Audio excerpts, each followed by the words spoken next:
नमस्कार। Welcome to exam सार। मैं हूं रंजीत सिंह।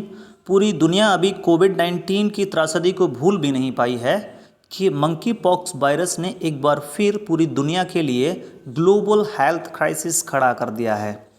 इस वीडियो में हम देखेंगे कि मंकी पॉक्स वायरस क्या है, क्या इसकी हिस्ट्री है, यानी इसकी शुरुआत कहाँ से हुई है और करंट आउटब्रेक की शुरुआत कहाँ से हुई है, इनक्यूबेशन पीरियड इसका कितना होता है और क्या इसके सिम्टम्स हैं।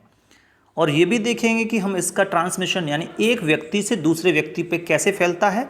और सबसे एंड में हम देखेंगे कि क्या प्रिकॉशनरी मेजर्स लिए जा सकते हैं, यानी क्या करके आप इस बीमारी से खुद को दूर रख सकते हैं। चलिए शुरुआत करते हैं। देखिए, मंकी पॉक्स जो है वो एक नया ग्लोबल हेल्थ क्राइसिस हो गया है। इसकी शुरुआत जो है वो करंट आउटब्रेक की यूके से हुई है। इससे पहले ये जो था वो सिर्फ सेंट्रल और वेस्टर्न अफ्रीका तक सीमित था, यानी एंडेमिक था। इसी रीजन में इसके केसेस पाए जा रहे थे।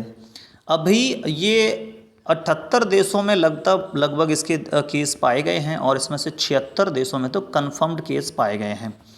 और इससे अभी होने वाली मौतों की संख्या लगभग 8 है और इसके केसों की संख्या 30 जुलाई 2022 तक 22,000 से अधिक हो गई है।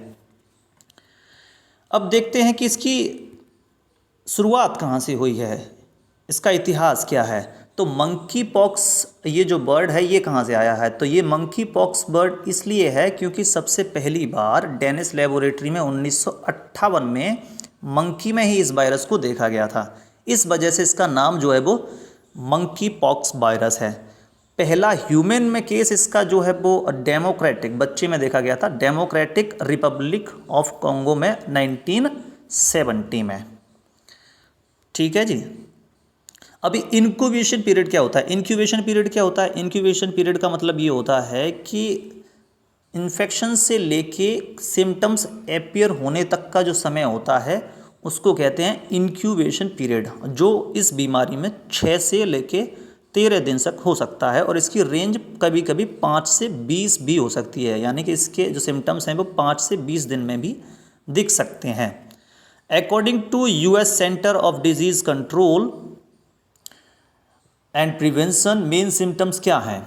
तो एक तो फीवर इसमें आता है, सर दर्द होता है, मसल्स में भी दर्द होता है, पीठ में दर्द हो सकता है, लिम्फ नोड्स पे स्वेलिंग आ सकती है, थकावट हो सकती है शरीर में, शरीर पे रैशेस हो सकते हैं और पिंपल्स या ब्लिस्टर्स जैसे भी बन सकते हैं, यानी पिंपल्स और फफूले जैसे भी बॉडी पार्ट्स पे बन सकते हैं।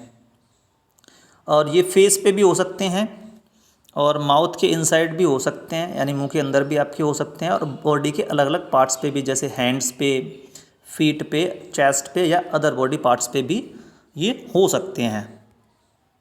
ये आप देख सकते हैं, ये रैशेज़ हैं बॉडी पे, हैंड पे आप देख सकते हैं, और ये ब्लिस्टर्स हैं, फफूले जैसे पड़ जाते हैं। तो ये इसके सिम्टम्स हैं मंकी पॉक्स वायरस के।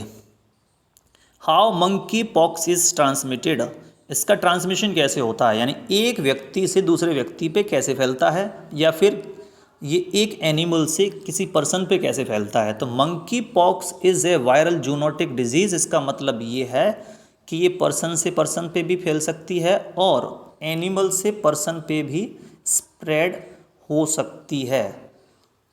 ठीक है जी। It can be spread from person to person as we said through. अब ये कैसे कैसे हो सकता है, देखिए ट्रांसमिशन के क्या क्या तरीके हैं। डायरेक्ट कांटेक्ट में अगर आप आते हैं, उसके रैशेज से आप सीधा संपर्क आपका हो जाता है। स्कैब्स कहते हैं जब घाव के ऊपर लेयर बन जाती है स्कैब्स, उससे अगर आपका कंटेक्ट हो जाता है।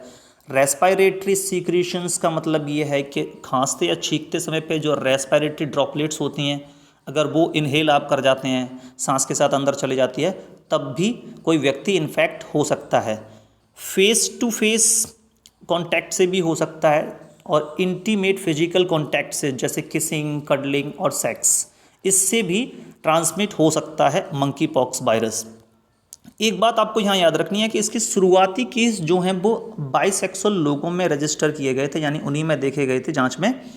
लेकिन यहाँ पे ये बात क्लियर करना ज़रूरी है कि WHO ने इसको सेक्सुअली ट्रांसमिटेड डिजीज़ डिक्लेयर नहीं किया है।